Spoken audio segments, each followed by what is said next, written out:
ఆరోగ్యాభిలాషులైన ప్రేక్షక మిత్రులకు నమస్కారం. నా పేరు డాక్టర్ చిరుమామిళ్ళ మురళీ మనోహర్. ప్రపంచవ్యాప్తంగా ఉన్న మిమ్మల్ని అందరినీ ఇలాగ ఈ ఛానల్ ద్వారా కలుసుకున్నందుకు చాలా హ్యాపీగా ఉంది. ఎందుకంటే మీరు ఈ ప్రోగ్రామ్స్లో బాగా ఇన్వాల్వ్ అవుతున్నారు. అంటే మీ రెస్పాన్స్ని తెలియజేస్తున్నారు, స్పందిస్తున్నారు, మీ అభిప్రాయాన్ని పోస్ట్ చేస్తున్నారు, మీకు కలిగే అనుమానాన్ని అడుగుతున్నారు. ఇదంతా ఒక ఎత్తు అయితే ఈ వీడియోల్ని మీ సర్కిల్స్తో షేర్ చేసుకుంటున్నారు. అంటే మీరు చాలా బాగా ఇన్వాల్వ్ అవుతున్నారు. ఈ ఇన్వాల్వ్మెంట్ వల్ల నా బాధ్యత మరింత పెరిగింది. ఇక ఫుడ్ ఫార్మసీ అనే ఒక చక్కని కార్యక్రమాల పరంపరని మనం రూపొందించుకుంటున్నాం. ఈ వీటిలలో మనం రోజువారీగా వాడుకునే ఆహార పదార్థాల్లో దాగున్న ఔషధ రహస్యాలు తెలుసుకుంటున్నాం. ఈ కార్యక్రమంలో మనం తెలుసుకోబోయేది ఎంతో ఆసక్తికరమైంది. మెంతులు, అలాగే మెంతి కూర, వీటిలో దాగున్న ఔషధ రహస్యాలు, వీటిని తెలుసుకుందాం. ఎందుకంటే మెంతులు లేదా మెంతి కూర అంటే వంటకాలలో వాడుతూ ఉంటారు. అలాగే మెంతుల్ని కాస్త అక్కడక్కడ వాడుతూ ఉంటారు. ఇంతవరకే చాలామందికి తెలుసు. అలాగే మెంతి కూరతో పప్పు వండుకుంటూ ఉంటారు, చాలా రుచిగా ఉంటుంది. కాస్త కొంతమంది దీన్ని చాలా ఇష్టంగా తింటారు. ఇక పచ్చళ్ళ తయారీలో, తాలింపులలో రుచి సువాసన కోసం మెంతులు వాడుతూ ఉంటారు. ఇలాగా కేవలం మెంతులంటే ఏదో ఆహార పదార్థం అని అనుకుంటూ ఉంటారు చాలామంది. కానీ ఆరోగ్యరీత్యా కూడా దీనికి అనేక ఔషధ తత్వాలు ఉన్నాయి. ఆరోగ్యాన్ని పరిరక్షిస్తుంది, రకరకాల రుగ్మతలను తగ్గిస్తుంది, అన్నిటికీ మించి సౌందర్య సాధనంగా ఇది బాగా ఉపయోగపడుతుంది. ఇంతటి ఈ మెంతుల గురించి, దీని గుణగణాల గురించి, ఉపయోగాల గురించి తెలుసుకుందాం. దీన్ని బొటానికల్గా ట్రైగోనెల్లా ఫెనంగ్రేకం అనేటువంటి పేరుతో పిలుస్తారు. ఫెనుగ్రీక్ అనేటువంటి ఒక ఇంగ్లీష్ పదంతో ఈ మెంతుల్ని పిలుస్తారు. ఇక్కడ మనకి అంతగా దక్షిణ భారతదేశంలో దీని గురించి తెలియదు, కానీ ఉత్తర భారతదేశంలో మెంతి ఆకుల్ని ఎండబెట్టుకొని నిల్వ చేసుకొని సంవత్సరం అంతా ఎండిన కరివేపాకుని మనం ఎలా వాడుకుంటామో అలా చాలామంది వాడుకుంటూ ఉంటారు. సరే, ఇదంతా దీని గురించి నా ప్రాథమిక సమాచారం. అయితే ఔషధం కింద మెంతుల్ని ఎలా వాడాలి ఇది తెలుసుకుందాం. చుండ్రు మీ సమస్య అయితే, కేశాలు ఊడిపోతూ ఉంటే ఈ మెంతులు అద్భుతంగా పనిచేస్తాయి. ముఖ్యంగా మెంతి ఆకుల్ని మెత్తగా నూరండి, పేస్ట్ లాగా అవుతుంది కదా, తలకి పట్టించండి. దీంతో చుండ్రు తగ్గుతుంది, కేశాలు రాలటం కూడా తగ్గుతుంది. చుండ్రు వల్లనే కేశాలు రాలుతూ ఉంటే ఆ కేశాలు ఓడటం కూడా తగ్గుతుంది. ఇక తల్లిపాలు తగ్గటం ఈ మధ్యకాలంలో చాలా పెద్ద సమస్య కింద మారిపోతూ ఉంది. పాపం తల్లులకి బిడ్డకి పాలు ఇవ్వాలని అనిపిస్తుంది, కానీ పాలు ఉంటేగా. పాలు ఉండటం వల్లనే తల్లి బిడ్డల మధ్య అనుబంధం, ఆప్యాయత పెరుగుతాయి. పైగా పాలు ఇస్తూ ఉంటేనే తల్లి లావు అవ్వకుండా ఉంటుంది. అంటే పాలు ఇస్తున్నంతకాలం పీరియడ్ స్టార్ట్ కావు, అంటే నెక్స్ట్ ప్రెగ్నెన్సీని డిలే చేయొచ్చు. ఇన్ని ఉపయోగాలు తల్లిపాలు ఇవ్వటం వల్ల ఉన్నాయి. మరి తల్లిపాలు అసలు రాందే ఏం చేయాలి అంటే ఇక్కడ ఒక ఉపాయం ఉంది. మెంతి ఆకుల్ని మెత్తగా నూరి రొమ్ముల మీద పట్టిస్తూ ఉండాలి. దీంతో ఆ పాల గ్రంథులు స్టిమ్యులేట్ అయ్యి పాలని ఉత్పత్తి చేస్తాయి. అలాగే మెంతుల్ని యథోచితంగా ఆహారంలో తీసుకోవాలి. అంటే మెంతి అట్లు వేసుకునేటప్పుడు ఆ అట్ల పిండికి మెంతి పొడి కలపచ్చు, ఇడ్లీలకు కలపచ్చు. ఇలా ఏదో ఒక రూపంలో మెంతుల్ని తీసుకుంటూ ఉండాలి. ఇలాగే మరొక ఆసక్తికరమైన ఉపయోగం మెంతులకు ఉంది.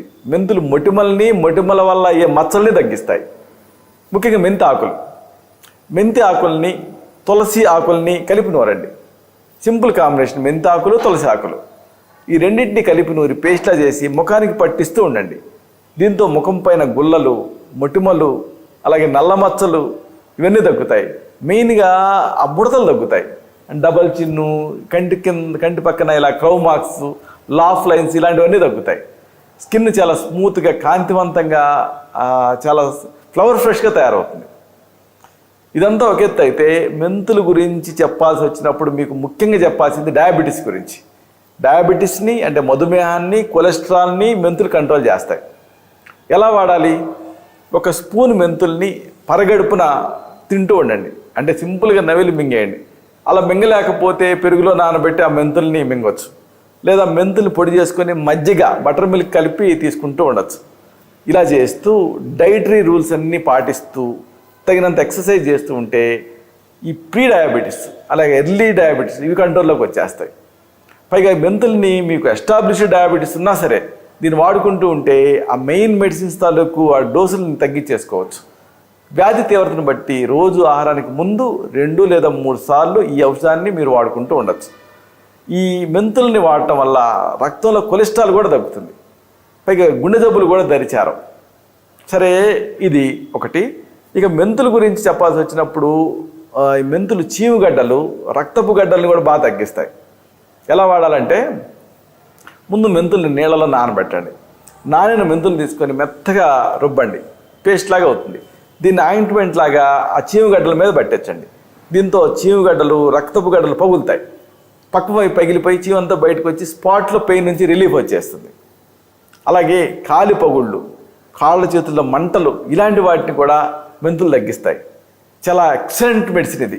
కాళ్ళ పగుళ్ళకు కానీ, కాళ్ళు చేతులు మంటలుగా అనిపిస్తున్నప్పుడు కానీ, న్యూరోపతిస్లో వీటన్నిటిలోనూ మెంతులు వాడుకోవచ్చు. మెంతుల్ని కాంబినేషన్తో వాడాలి. ఎలాగంటే మెంతులు ముందు నీళ్ళల్లో నానబెట్టండి. నానిన మెంతులు మెత్తగా రుబ్బండి. అయిన తర్వాత గోరింటాకు కూడా కలిపి మళ్ళీ నూరండి లేదా రుబ్బండి.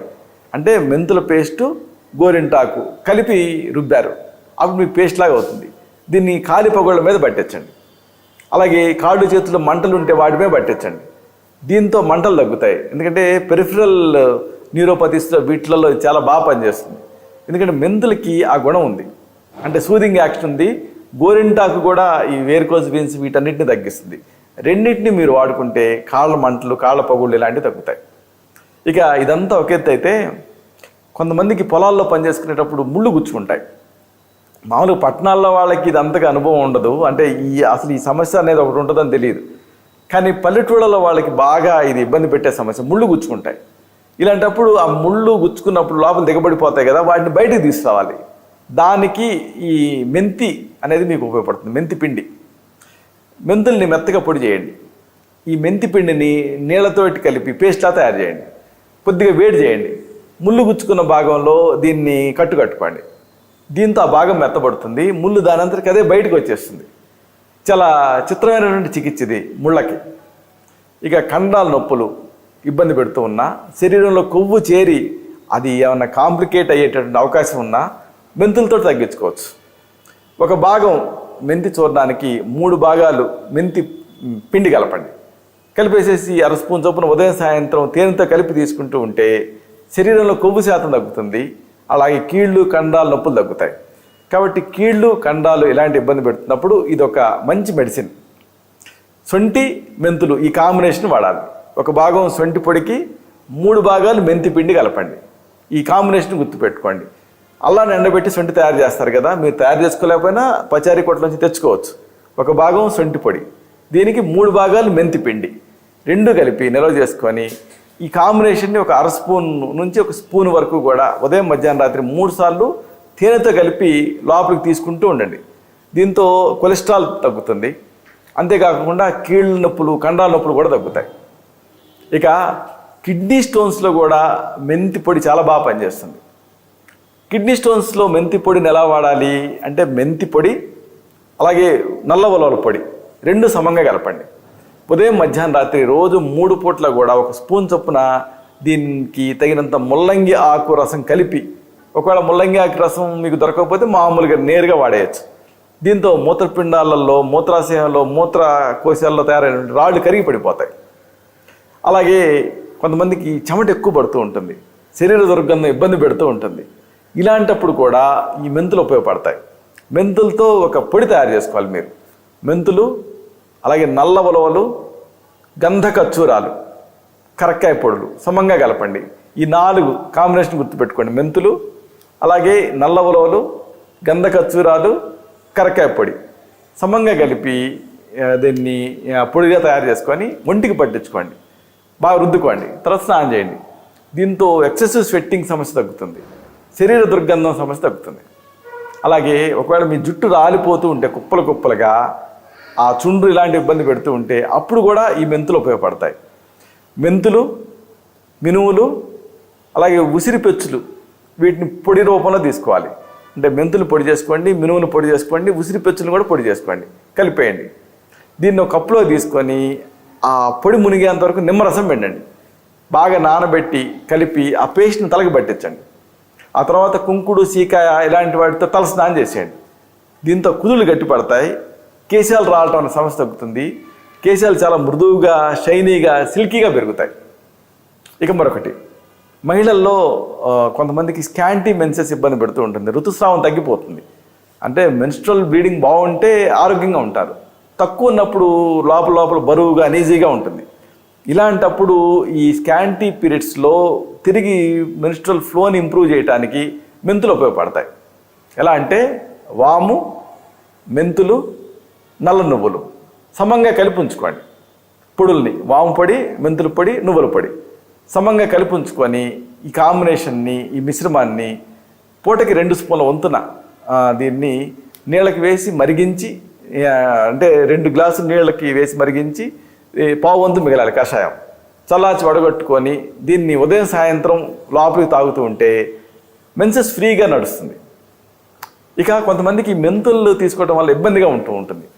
అప్పుడు విరుగుడు కూడా మీరు తెలుసుకోవాలి. మెంతులను ఎక్కువ తీసుకుంటే అజీర్ణం, వాంతులు, వికారాలు లాంటివి ఉండొచ్చు కొంతమందికి, పిత్త ప్రకృతి వాళ్ళకి. అలాంటప్పుడు విరుగుడుగా అల్లం, దానిమ్మ పళ్ళు ఇలాంటివి వాడితే సరిపోతుంది. అయితే ఇక్కడ ఒక విషయం, మెంతులకి హార్మోనల్ యాక్షన్ ఉంటుంది, అంటే గర్భస్రావాన్ని కలిగించే అవకాశం ఉంటుంది. కాబట్టి మెంతుల్ని గర్భధారణతో ఉన్నప్పుడు మాత్రం వాడకుండా ఉంటే మంచిది. ఇలాగ మెంతులతో అనేక రకాల సమస్యలను చక్కదిద్దుకోవచ్చు.